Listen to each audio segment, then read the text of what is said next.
I've just turned the last page in my most recent read, the first book for October, and as I write this, I am actually between books, searching the shelves for the next one I want to read.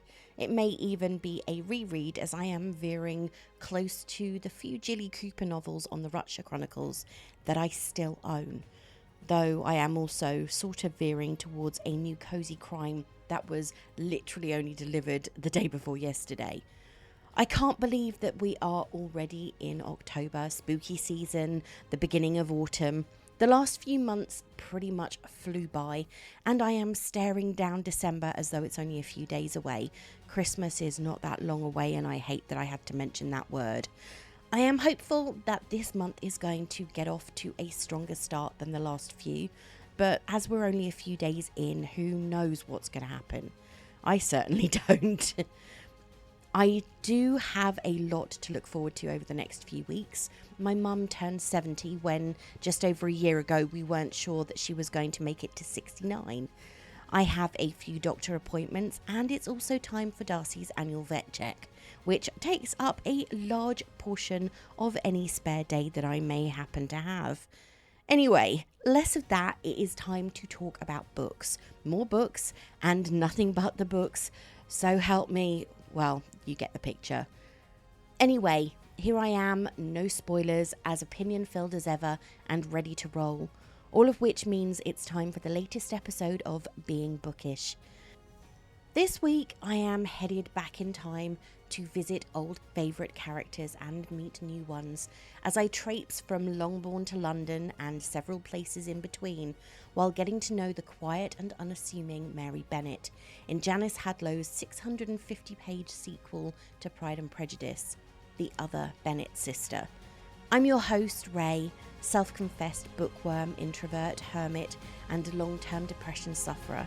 Join me on my journey through my ever-growing to-be-read pile and enjoy the latest of my 100% spoiler-free book reviews.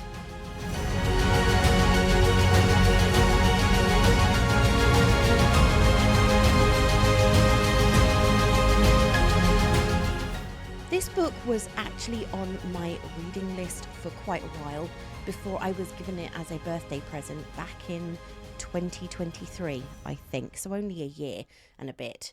There is nothing like opening a box and seeing nothing but books from your wish list spill out. But I digress. It took a while for me to get to this one, over 18 months, but it was one of the 1-star jar picks, so it has been pushed to the top of my list. It is a sad fact of life that if a young woman is unlucky enough to come into the world without expectations, she had better do all she can to ensure she is born beautiful. To be handsome and poor is misfortune enough, but to be both plain and penniless is a hard fate indeed. In Jane Austen's Pride and Prejudice, Mary is the middle of the 5 Bennet girls and the plainest of them all. So what hope does she have? Prim and pious with no redeeming features, she is unloved and seemingly unlovable. The Other Bennet Sister shows another side to Mary, an introvert in a family of extroverts, a constant disappointment to her mother who values beauty above all else, fearful of her father's sharp tongue, with little in common with her siblings. Is it any wonder she turns to books for company and guidance? And if she finds her life lonely or lacking, that she determines to try harder at the one thing she can be. Right. One by one her sisters marry, Lizzie and Jane for love, Lydia for some semblance of respectability. But Mary, it seems, is destined to remain single and live out her life in Longbourn, at least until her father dies and the house is bequeathed to the reviled Mr Collins. But when that fateful day finally comes, she slowly discovers that perhaps there is hope for her after all. So, To a degree, we all know the story of Pride and Prejudice, the classic tale of Elizabeth Bennet, Mr Darcy, and all the romantic chaos in the Bennet family. But what about Mary Bennet, the middle sister? If you only know her from Austen's original, you might remember her as the quiet, serious one who always has her nose in a book and plays the pianoforte with a little bit too much gusto.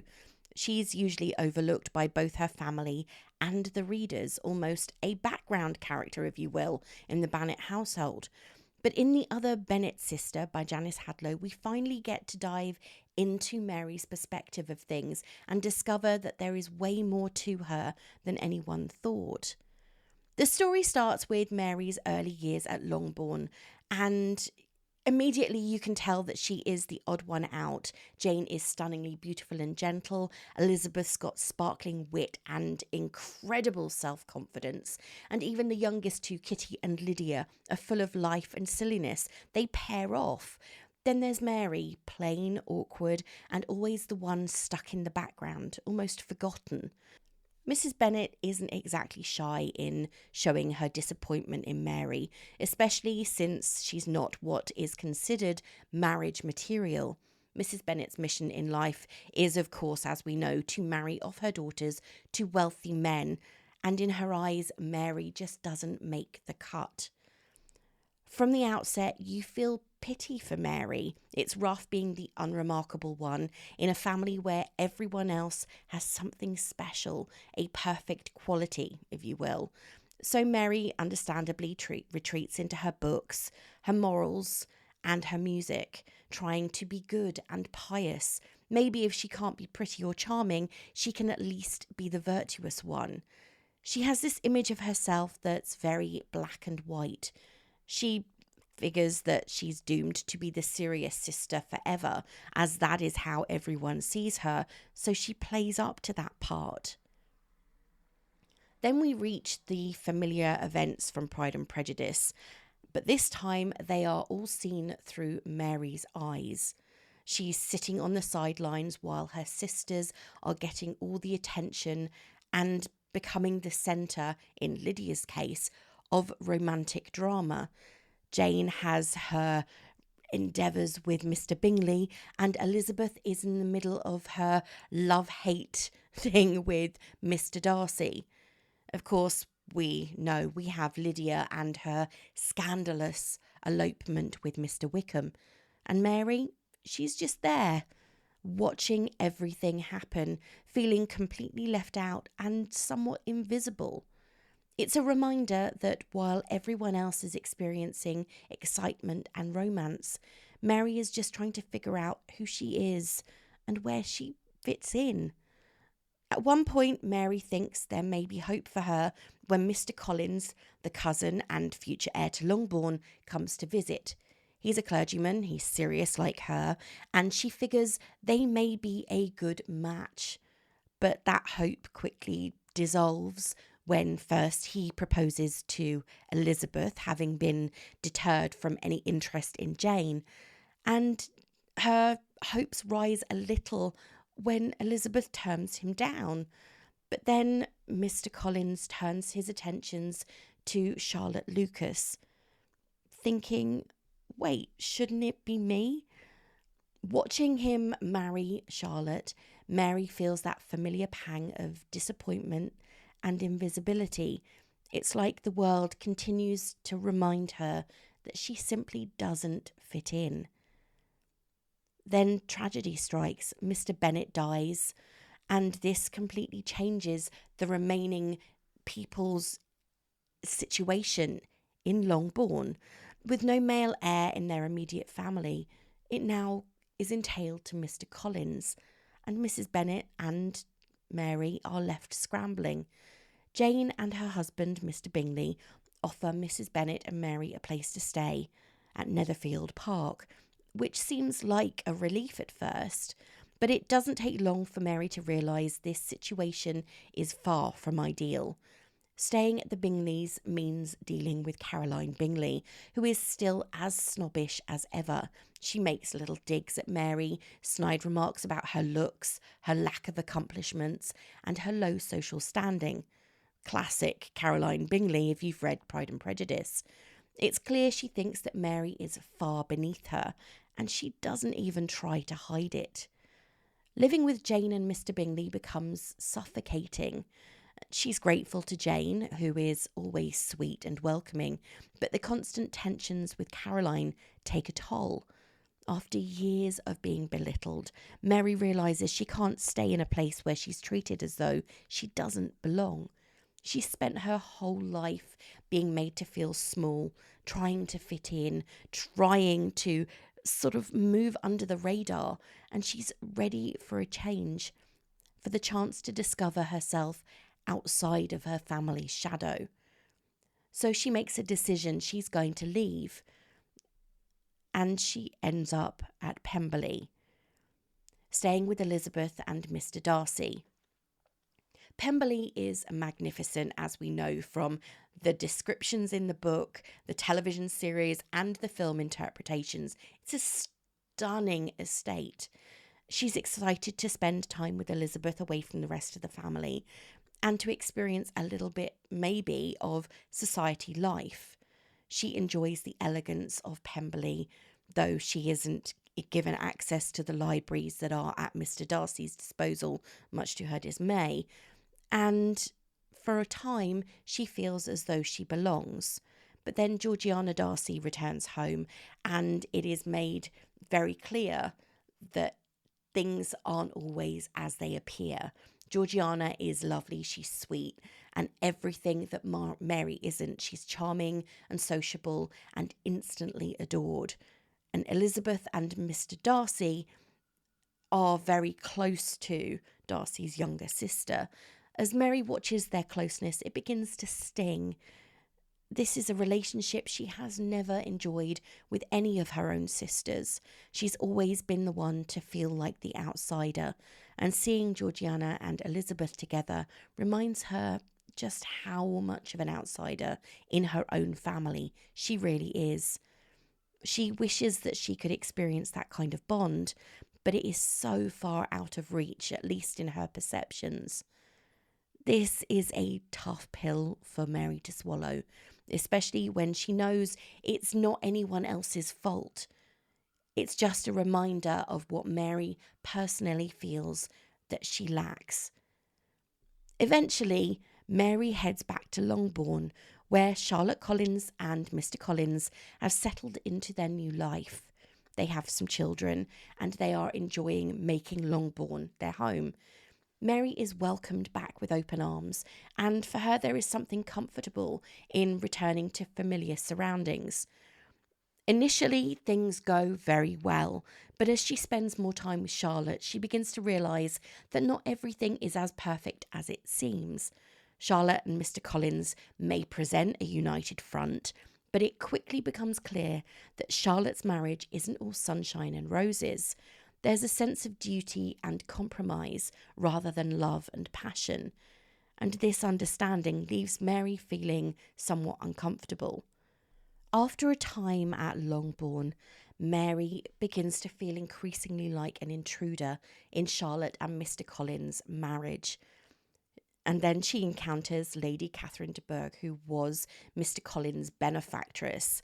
And she doesn't mince words. She bluntly suggests that Mary should consider becoming a governess. Now, while Mary does possess the skills and education necessary for such a role, she is adamant that this isn't the path she wants to take, despite what others may think. The idea of being a governess doesn't align with her hopes and dreams. She wants more from life than just a position that would trap her into a household managing children and their education. She's got a right to hope for the same thing as her sisters. Mary knows that she's capable and intelligent, and deep down she longs for something that would allow her to express her true self and not just be a secondary figure in someone else's household. She craves independence, excitement, and a chance to carve out a life that reflects her own desires and ambitions, though, to be fair, she's not quite sure what they are. The prospect of becoming a governess feels limiting, and while she respects those who choose that path, Mary is resolute in her decision to seek a different future. And then Mary gets an unexpected lifeline, an invitation from her aunt and uncle, Mr and Mrs Gardiner, to come and stay with them in their home in London. Now, the Gardiners are very different from the rest of the Bennet family in so many ways. They're kind, open-minded, and genuinely show interest in Mary's well-being.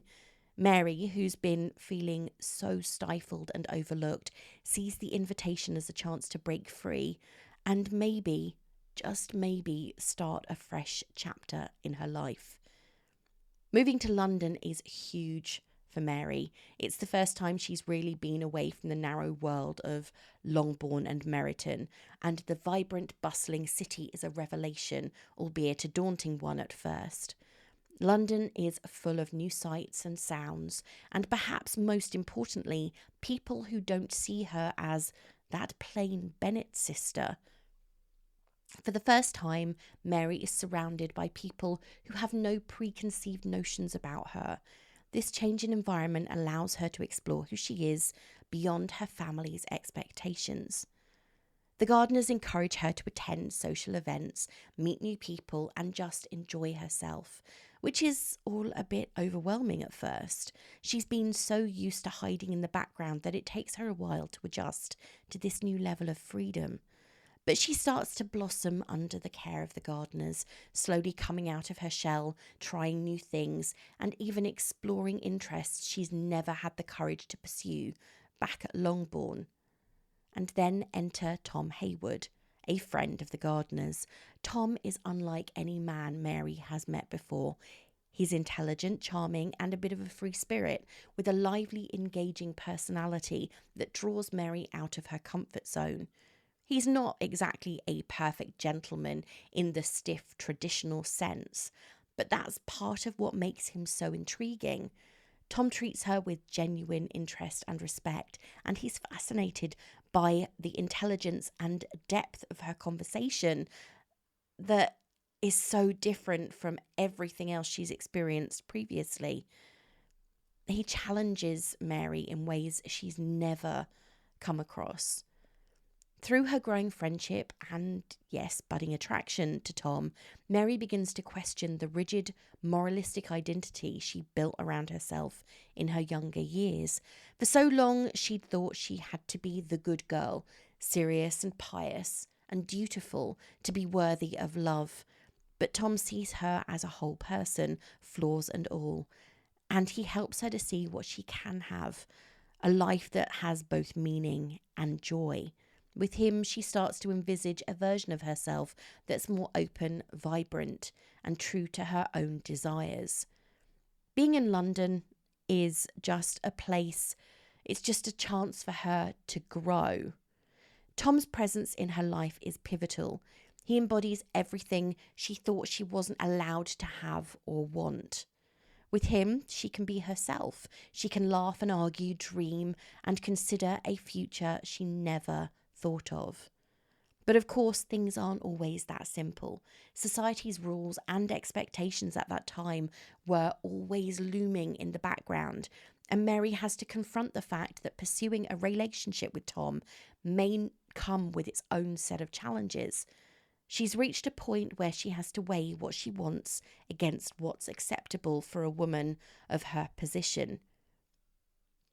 As she navigates her growing feelings for Tom, Mary realises that happiness and self-worth come from within, not from the approval of her family or society. She sees that she can be both serious and joyful, thoughtful and passionate. She's no longer the quiet, overlooked girl who let life pass her by in the corner of a drawing room. She's someone who knows her own mind and is brave enough to live according to her own values. Mary's time in London with the Gardiners and Tom is truly the turning point. It's here in the heart of this bustling city that Mary Bennet finally finds her voice.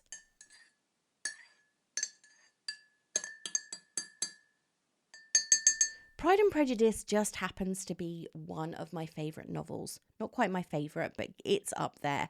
And while I am aware that there are many supposed sequels, they all fit into different genres: thriller, YA, cosy mystery, etc. and so forth.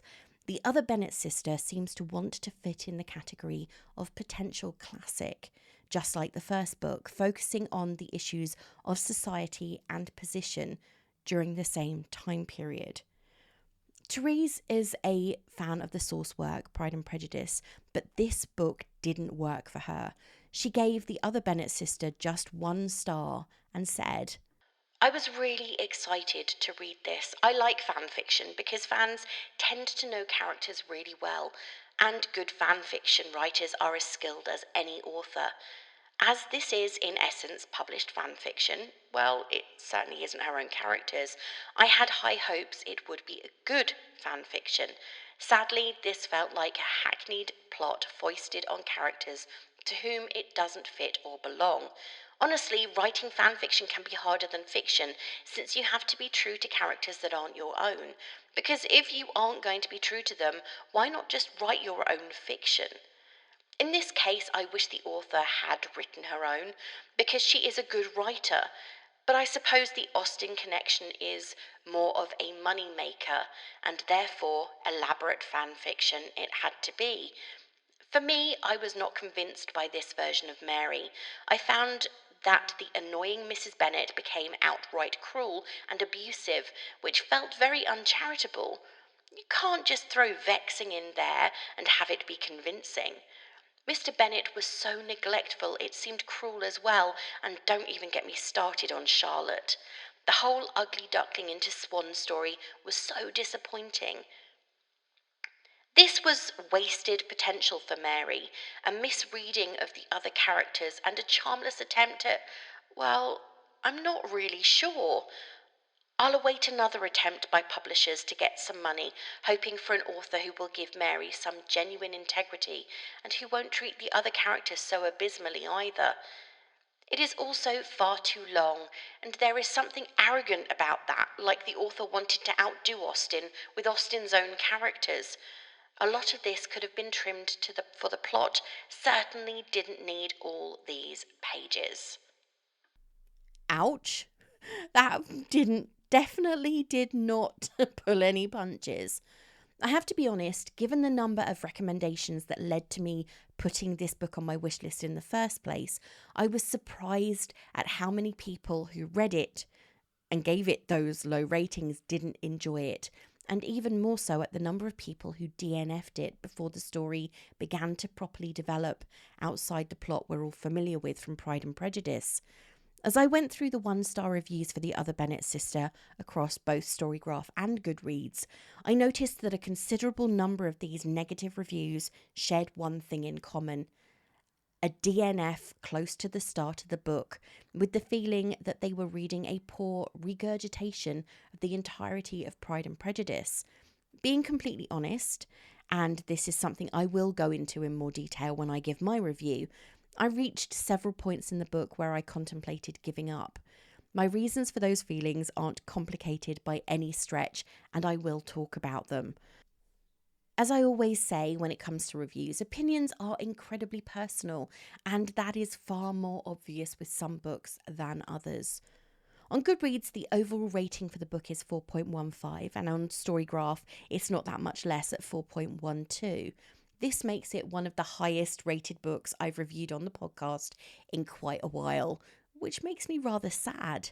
But then, if reviews prove anything, it's that everyone's opinion is different, and variety is most definitely the spice of life. Without different opinions, we likely wouldn't have multiple genres to pick from in the first place. The Other Bennet Sister was first released in hardback at the beginning of 2020, at least in the UK, with the paperback following at the end of the same year. At present, it has 22,062 ratings and 3,971 written reviews. Out of that pool, 80%, which is fantastic, 17,879 readers gave it a positive 4 or 5-star rating. And at the other end of the spectrum, just over 3%, or 884, of reviewers didn't enjoy The Other Bennet Sister and gave it a 1 or 2-star rating. Joan loved the book and couldn't say enough good things about it. In her 5-star review, she said, The Other Bennet Sister is a transformative story, told through the eyes of one of Pride and Prejudice's most maligned characters. I'm always hesitant to read a Pride and Prejudice sequel or retelling. I love Jane Austen and her books and can find fault with all the many attempts that try to take up the mantle of her characters. The Other Bennet Sister is therefore a surprising delight. The first part of the novel is a retelling of the events of Pride and Prejudice through the eyes of Mary, the middle Bennet sister. Although ultimately ignored or laughed at by her sisters and father, and constantly abused by her mother for her failure to be more like her sisters, Hadlow changes this one-dimensional character into one who elicits our sympathy and creates our hopes for her success.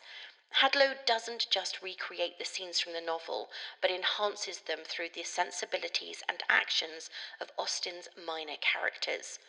The second part of the novel begins after the marriages of Jane, Lizzie, and the other two sisters.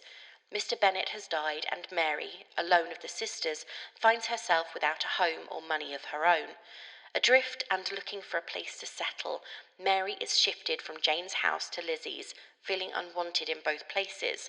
She receives an invitation to visit Charlotte Collins, who, along with the infamous Mr Collins, has settled in Mary's old home. Mary begins to feel sympathy for the oft-maligned Mr Collins, and the two begin a friendship that soon provokes the jealousy of Charlotte, leading to Mary once again being set adrift. In the third part of the story, Mary settles in at her Aunt Gardiner's house in London, finally finding a home with people who truly love and value her.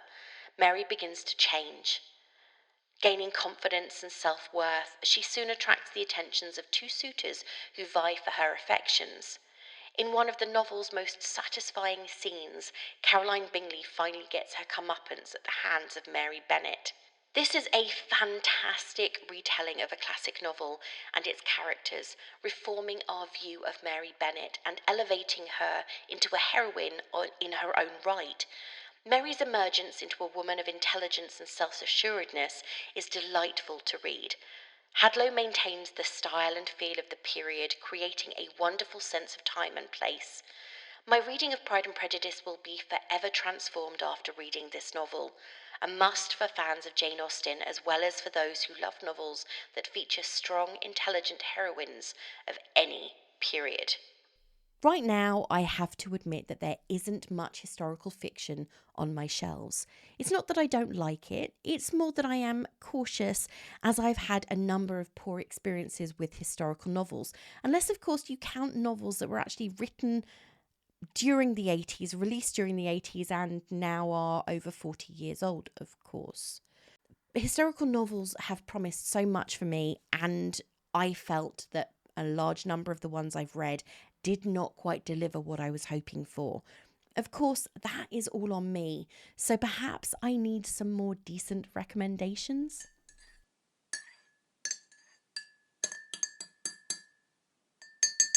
Anyway, now I've told you all about other people's views, let's get down to it. Here are my thoughts on The Other Bennet Sister by Janice Hadlow. Completely spoiler-free and 100% honest. Did I like the book? From the get-go, I really felt sorry for Mary. It's rough being the unremarkable one in a family where everyone else has something special and they have their own little cliques. Lizzie and Jane have each other, and the more flighty and Lydia are like twins. But as the middle child, Mary is left to her own devices, watching on as the others have fun together and are praised for their wonderful personalities and beautiful looks. So understandably, Mary retreats into books. Where have I heard this story before? Oh yeah, it's my life. She retreats into her books, her morals, and her music, trying to be the good and pious one. But maybe if she can't be pretty or charming, she can at least have this. She has this image of herself that is so, I have to be this or I have to be this, but I can't be that, because I'm not like my sisters, so I'm going to have to be that. And her family helps to push her into that pigeonhole. Her confidence is tested persistently through this novel. Her mother, I don't even know where to start with Mrs. Bennet. I really don't. Initially, in Pride and Prejudice, and as many people will obviously remember, not only from the book, but from the television series in 1995, which I love, by the way, and the film from 2005, which I don't remember quite so fondly. She is desperate. She is a social climber. She is actually quite cringeworthy at times, and she's played incredibly well by Alison Steadman in the TV show. But anyway, I do think that her character is, to use modern parlance, a cringe. She is this woman who is so desperate for her daughters to marry well that she would, I wouldn't put it past her to persuade one of her daughters, if things weren't going quite well, to be found in a compromising position. Because, okay, so it would mean that for a moment her family reputation was damaged by this action, but it would be completely sort of glossed over when they married. I wouldn't put it past her, despite the fact that she was horrified in the book. I wouldn't put it past her to have kind of whispered in Lydia's ear. That's how much of an unlikable character she was in the books, because she is just a social climber, and that is and her youngest daughter Lydia is very much the same. In this book, she is just horrifying. Every single comedic quality that we get in Austen's satire has been stripped back to the bone. And Mrs. Bennet, far from being this social climbing, because her daughters have already achieved this, is outright cruel. She is so judgmental, so mean, so vicious to her last remaining single daughter. It's almost as though she doesn't realise that the more she belittles, the more she denigrates Mary, the less likely Mary is to ever get out on her own, because her confidence has been battered so badly. I don't think that a lot of Mary's issues in this book, I honestly believe, are not because of her own belief in her self-worth, which may well have at some point been quite good. It is because of the constant battering that her confidence, her abilities have taken, and her family have allowed her to receive from other people and from them. I mean, there's a moment where Lizzie has a conversation with her father when Mary is playing a piece at the pianoforte at a public event, and Lizzie thinks she's doing Mary a favour in encouraging her father to tell Mary to stop, and Mary's humiliated.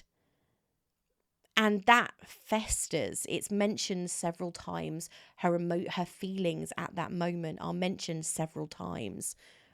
And I can't help but see the difference in how Mr. Bennet, who seemed like a very loving father, albeit one with very short patience because he's a man in a house of 6 women, you can't help but see that he's a bit tired, a bit fed up. And he has no time for Mary at all, which feels unfair, because Mary started reading and everything else in order to find some kind of bond with her father. She knew she was never going to find one with her mother, because all her mother wants is her daughters to marry well, get money, and then she will be safe when her husband dies. It's almost as though she's making these preparations for, when Mr. Bennet dies, I'm going to need someone to live with. And I feel very sorry for Jane at this point, because she automatically goes to Jane rather than to Pemberley. She goes to Netherfield Park. So it's this whole thing, and I find myself so frustrated at the way that these characters are portrayed, if only because I saw them as something else. But then, of course, we are also seeing them through somebody else's eyes at this point. We are now seeing them through Mary's eyes, whereas before we were seeing Mr. Bennet and Mrs. Bennet through the eyes of the characters who had more strength, more strength of character, more confidence, and the ability to escape. Mary hasn't got this ability to escape from her parents' constant badgering, primarily her mother. And when Mr. Bennet dies and Mary and Mrs. Bennet are set adrift with nowhere, well, they have got somewhere to go because she's got 4 daughters who are married, but they have no money, they have no home, they've now got to find somewhere to go. Mary is kind of dragged along for the ride, and it's almost assumed that she is going to go where her mother goes because she is the spinster daughter. And then we reach Netherfield Park and we have Caroline Bingley. Caroline Bingley is an interesting character, if only because she is actually in a very similar situation to Mary. Financially and societally, she is not. She has her brother has money, and as the only single sister, her brother has been entailed properties. He has been entailed an inheritance, and it is seen as his duty to support his single sister until she finds someone to marry, and then she's off his plate, which I have no doubt he is longing for. But in a way, she is in the same position as Mary. While she has a brother with a higher standing in society, she is still a spinster sister. She has not married. She has currently no prospects. And if her brother hadn't been entailed a fortune, she would have been in exactly the same state as Mary, travelling around trying to find somewhere to live, and which she is living off her relatives' fortune. So in a way, she isn't any different. And she perceives herself as so far above Mary because her brother inherited and Mary's father had no sons to leave anything to. So she is now living off her sister's good fortune in marrying men with wealth. So she looks down on her, and I find her so hypocritical. It's almost as though she is oblivious to the fact that her and Mary are 2 peas in the same pod. So would it not serve her better to be less judgmental? It frustrates me that all of these characters who had less pleasant qualities in Pride and Prejudice are now stripped of any pleasant qualities whatsoever and made into the worst versions of themselves. Caroline is snide, spiteful. Spiteful is probably the best word for her. She is incredibly spiteful. She is determined to drag Mary down to the depths of despair in order to make herself feel better. And that's all it is. She's also quite resentful of Lizzie, because Lizzie married the man that Caroline wanted. Not that she had any hope of getting Darcy's attention in the first place, but she sees Lizzie as the blocker to getting what she wanted, which was Pemberley and Darcy, probably in that order. And then, of course, we get to the moment where Mary and Caroline are in competition for the attentions of Will Ryder, though Mary doesn't actually want his attentions in that respect. She sees him as a perfectly pleasant fellow who could be a friend, and he sees himself as someone who is somewhat interested in her, potentially romantically, and she is not she is not interested. In fact, actually, it's not even potentially romantically. He does propose to her. Caroline is now seeing her as competition for romantic affection, and this is not going to go well by any stretch. But there is also the issue of Will Ryder is, if anybody remembers the wonderful Lady Catherine de Bourgh, he is her nephew. And unfortunately for Lady Catherine's daughter, she married someone who Lady Catherine did not approve of, and now is being removed from every and any element of inheritance that it is possible to do. Lady Catherine de Bourgh is also very bitter, but she was never a nice character to begin with. She made Mr. Collins quite pious and unbearable in book 1. And I say book 1, I mean Pride and Prejudice, because I do see elements of similarity in the writing. And I am blathering on, and I haven't even talked about the wonder that is Mary's growth as a character.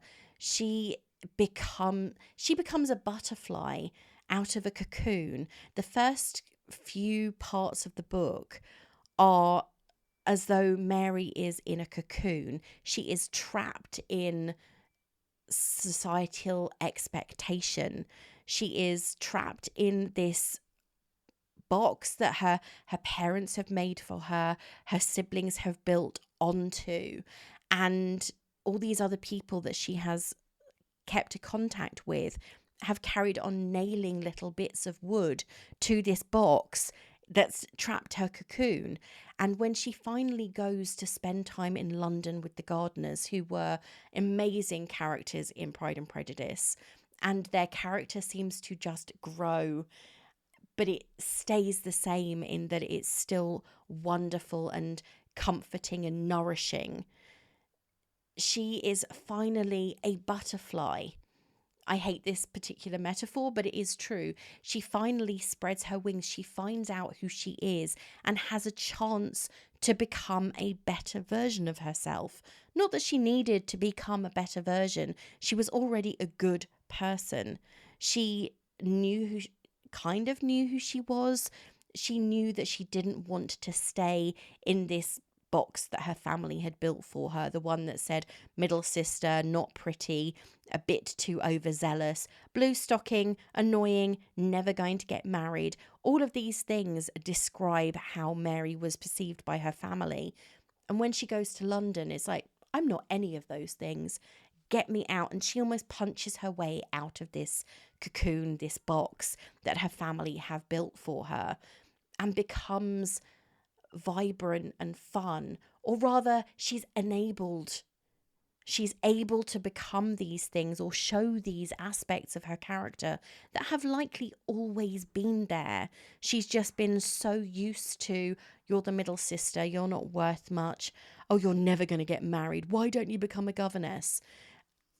And I loved that. And then she meets Tom Hayward, a friend of the Gardiners, and her world expands ever further. From the very start, I wanted these two characters to find each other, or rather from the moment he was introduced. I think that they are good for one another. There are elements of misunderstanding which frustrated me, but I knew that they were necessary. It wasn't the cliched trope of poor communication. It was more societal expectation of that time. And I enjoyed that aspect. The bad points for me were all down to one thing: the length of the book. I understand why we had to see the story of Pride and Prejudice through Mary's eyes. I do, honestly. What I don't understand is why we had to have the entirety of the story of Pride and Prejudice and then all of these other things thrown in, the parts from before Pride and Prejudice. It would have been nice to have a much shorter span of time before Mary begins to grow. We know she was a character with poor presence in Pride and Prejudice. We know that she wasn't treated the same as her sisters, that she had less respect, that she was considered a joke. We know all of this as readers of the source text. I would have liked to see far more at Longbourn with regards the misunderstandings between Charlotte and Mr. Collins and Mary. That's a very odd relationship. It's a triangle, but it is nowhere near as suggestive. It sounds far more suggestive than it actually is. But there was a massive amount of misunderstanding. Charlotte wasn't talking to Mr. Collins. Mr. Collins was confiding in Mary. Charlotte was resentful of the fact that he was confiding in Mary, and she was left in this really odd bubble of awkwardness. Understandable that she wanted to leave. And when Catherine de Bourgh recommends her leaving, becoming a governess, that actually pushes Mary into doing something more positive for herself. And it's the first time she really does, because until that point, she is floating. My biggest issue with the book is the length. I think that it's nearly 650 pages, and that was, for me, too much. It took me quite a time to read. I loved the end of the book, or rather the last part of the book. I liked reading about her moving from Netherfield to Pemberley to Longbourn and then to London. I loved that. I enjoyed the building of that aspect. I don't think we needed all of the Pride and Prejudice and pre-Pride and Prejudice content, because we already knew that. Yes, we did need to see elements of it from Mary's perspective, but as we already had the backstory, perhaps seeing it through flashback moments or regret would have been a far easier way to read it. I'm not saying I wanted easy books, but it would have been nice to have that element to the story from my view. It is one of those books that I think you should read if you enjoy Pride and Prejudice. And if you could have one where the book were in two parts, Pride and Prejudice Revisited and The Other Bennet Sister, then that would have been my ideal. But that's just me. Themes that make the book. Yes, I know this is a new aspect of the podcast, but I think it kind of works. Identity and self-worth. Of course, at the core of this book is Mary's struggle with her own self-worth, especially when she compares herself to Lizzie and Jane and Lydia and Kitty. She sees herself as having less than them. Her sense of self is tied to her own perceived shortcomings. And the journey that she takes in the book becomes one where she discovers that she isn't just the middle Bennet sister. She isn't just the other. She has value of her own. And in London is where she discovers this. And it isn't until that point, because she begins to evolve and then kind of digs back into herself at so many moments that you feel this incredible pity for her. And she probably would hate the pity, but you can't help it because she seems so small in such a large world until she goes to London, and then she discovers her value. And it sounds bad that you talk about value. It's not monetary value. It's value as a person. She has a lot to offer. She's intelligent. She builds in confidence. She is not her sisters. But that isn't a bad thing. I mean, Kitty is married to a clergyman at the beginning of this book. They've all moved on apart from Mary. And this is Mary's moving on. Another theme is social expectation and gender roles. Of course, we know that in this period of time, women were pretty much possessions of their parents or their father until they became the possession of their husband or their brother, if they had one, if they weren't married upon their father's passing. So it is all about people who conform, and Mary does not conform. Women who were intelligent were not perceived as valuable to society, because the only way a woman was valuable to society at this point, quite sadly, was if they were beautiful on the outside, produced sons for their husbands, looked after their fathers, and were able to run a house effectively. That is the unfortunate truth of a gender role during this period.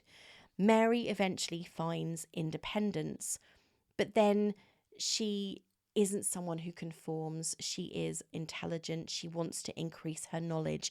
And there are moments in the book where Mr. Collins talks about how she shouldn't be reading certain books, but she continues to do so. And eventually he realizes that she is a great person to talk to about his own studies, which causes a lot of resentment for Charlotte. But anyway, that's neither here nor there.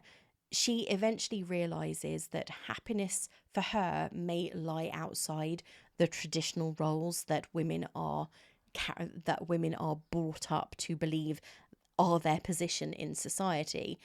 And the book itself does offer an element of critique about the pressures that women have to fit into these roles that were important at this time. Family dynamics. Oh boy, this definitely is a huge theme in The Other Bennet Sister, because the family dynamic is what makes Mary who she is at the beginning and what gives her this doubt about herself, because her father pays barely any attention. He's far more interested and has a very strong bond with Lizzie. Mrs. Bennet has a strong bond with Jane, because Jane is the gentle, pretty one who doesn't dare to question anything and is very obedient. Lizzie is a little bit more rebellious, but her father loves that. Kitty and Lydia have this kind of bond to each other. They are both flighty and giggly and young, especially in Pride and Prejudice, and they barely appear at all in The Other Bennet Sister, apart from brief mentions of the fact that they have now both married and both moved away from the family home, and Lydia's situation is less salubrious than the other sisters. But it shows that your family, it doesn't have to be your immediate family who brings you out of yourself, who makes you into the person you should be. Because Mary's relationship with her father is non-existent, and her relationship with her mother is so filled with disdain that it would be preferable that it didn't exist, especially from Mary's perspective. She was constantly seeking approval, wanted to be liked and loved by her sisters, wanted to be loved by her parents, but she was never seen as anything more than oh, it's Mary. And that shaped how she felt about herself. The Gardiners, being her aunt and uncle, gave her the facility to grow. They nurtured her. They watered her roots, as it were, and gave her the freedom to become the person she could be. And that is a fantastic family dynamic. If you're looking for something like this, or you loved this and want something else, then you may well love these. As I've already said, I am not a big reader of more modern historical fiction, though I do love the classics. Just don't ask me to read the Brontes. So while I know there are a lot of books out there inspired by the works of Austen, and many specifically focus on Pride and Prejudice, I haven't actually read them, so I'm going to be recommending stuff that I don't even know if it's good or not. Longbourn by Joe Baker is the story of the servants at Longbourn, the Bennet estate, during the events of Pride and Prejudice. So it is the upstairs, downstairs of Jane Austen, I suppose. It's talking about the lives of the housemaids and the footmen, though, to be honest, I don't recall mention of many servants during Pride and Prejudice. They don't have a very big household, nor do they have a massive fortune. The Jane Austen Society by Natalie Jenner. This is set in post-World War II England and follows a group of people in a small village who get together to form a society dedicated to Jane Austen. So it could almost be like a World War II version of the Jane Austen book club. A Sense of Obligation by Amanda George. This is Pride and Prejudice through the eyes of Mr. Darcy.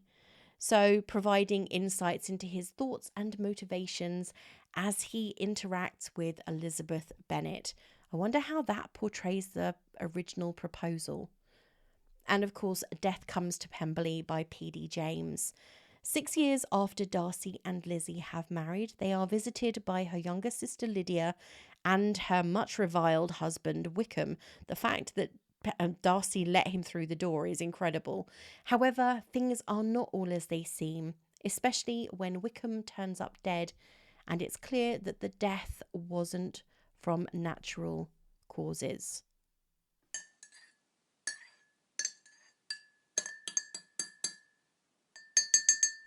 It's a fresh month and fresh perspectives. At least that is what I'm thinking as I work my way through my thoughts on The Other Bennet Sister.